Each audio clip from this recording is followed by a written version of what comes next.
Merci. Le modèle TGV, on l'a appris il y a peu, a définitivement trouvé ses limites, et pas seulement le rendement de la ligne TGV Rhin-Rhône.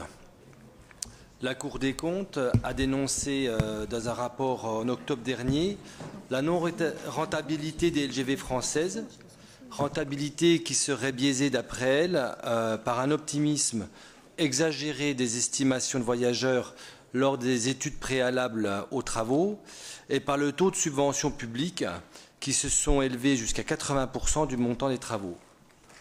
En ce qui concerne la LGV Rhin-Rhône, le trafic réel après 3 ans d'exploitation frôle à peine le million de voyageurs alors que 12 millions avaient été annoncés pour vendre la ligne aux financeurs. Aujourd'hui, nous apprêtons à voter une inscription budgétaire pour une énième étude sur la deuxième phase de la branche Est. Cette étude dite d'optimisation d'un montant de 50 000 € en crédit de paiement et 100 000 € en autorisation de programme doit permettre de réduire les coûts estimés par RFF pour la réalisation des 35 km de lignes nouvelles entre notre région et l'Alsace, estimés actuellement à 850 millions d'euros. Ce besoin de réaliser une étude d'optimisation financière en dit assez long sur le coût de la première tranche de la branche Est, avec ces 2 gares, et dont l'investissement colossal de 2,3 milliards contribue sans aucun doute au déficit actuel de la ligne. Nous pensons que cette dépense est inutile, puisque le rapport Mobilité 21, la commission Duron, avait repoussé la réalisation de la deuxième phase de la branche Est vers une période avoisinant 2030-2050. D'ici là, il est bien évident que des études avant-projet pour les travaux seront menées afin de réactualiser la faisabilité de la réalisation de la ligne dans le cas où le projet de cette deuxième phase soit confirmé dans les années à venir, malgré le modèle économique du TGV qui est remis en cause depuis quelques mois, comme je l'ai dit. Sur le sujet du volet routier de ce budget transport, je voulais, au nom du groupe ELV, réitérer notre position sur la participation du Conseil régional au financement des routes nationales. Une nouvelle fois, au nom d'accords passés il y a plusieurs années entre les collectivités et l'État, à une époque où l'un et les autres géraient les fonds publics avec plus de générosité et de liberté financière, nous nous apprêtons à nous engager de nouveau dans le financement de routes nationales pourtant très dispendieuses.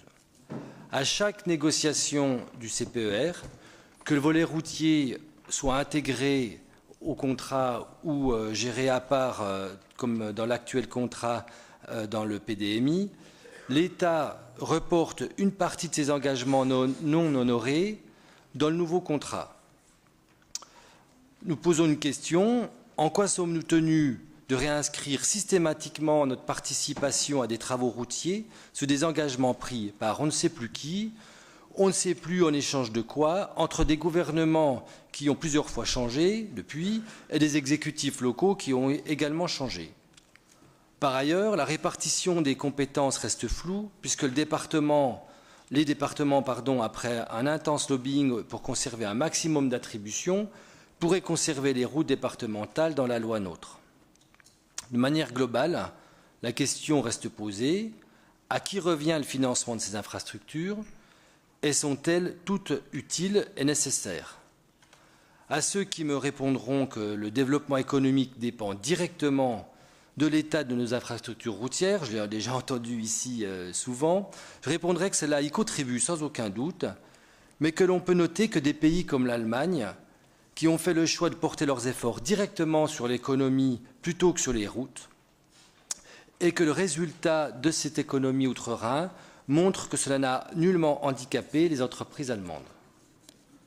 Il est évident que nous devons orienter nos efforts vers les équipements alternatifs autoroutes, en 2 mots, et éviter d'aménager des routes qui constituent de véritables aspirateurs de voitures et de camions.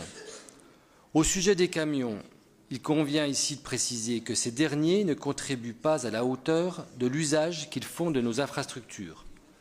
Un camion, Selon Philippe Duron, président de l'Agence de financement des infrastructures de transport, participerait à l'usure d'une route 20 à 100 fois plus qu'une voiture.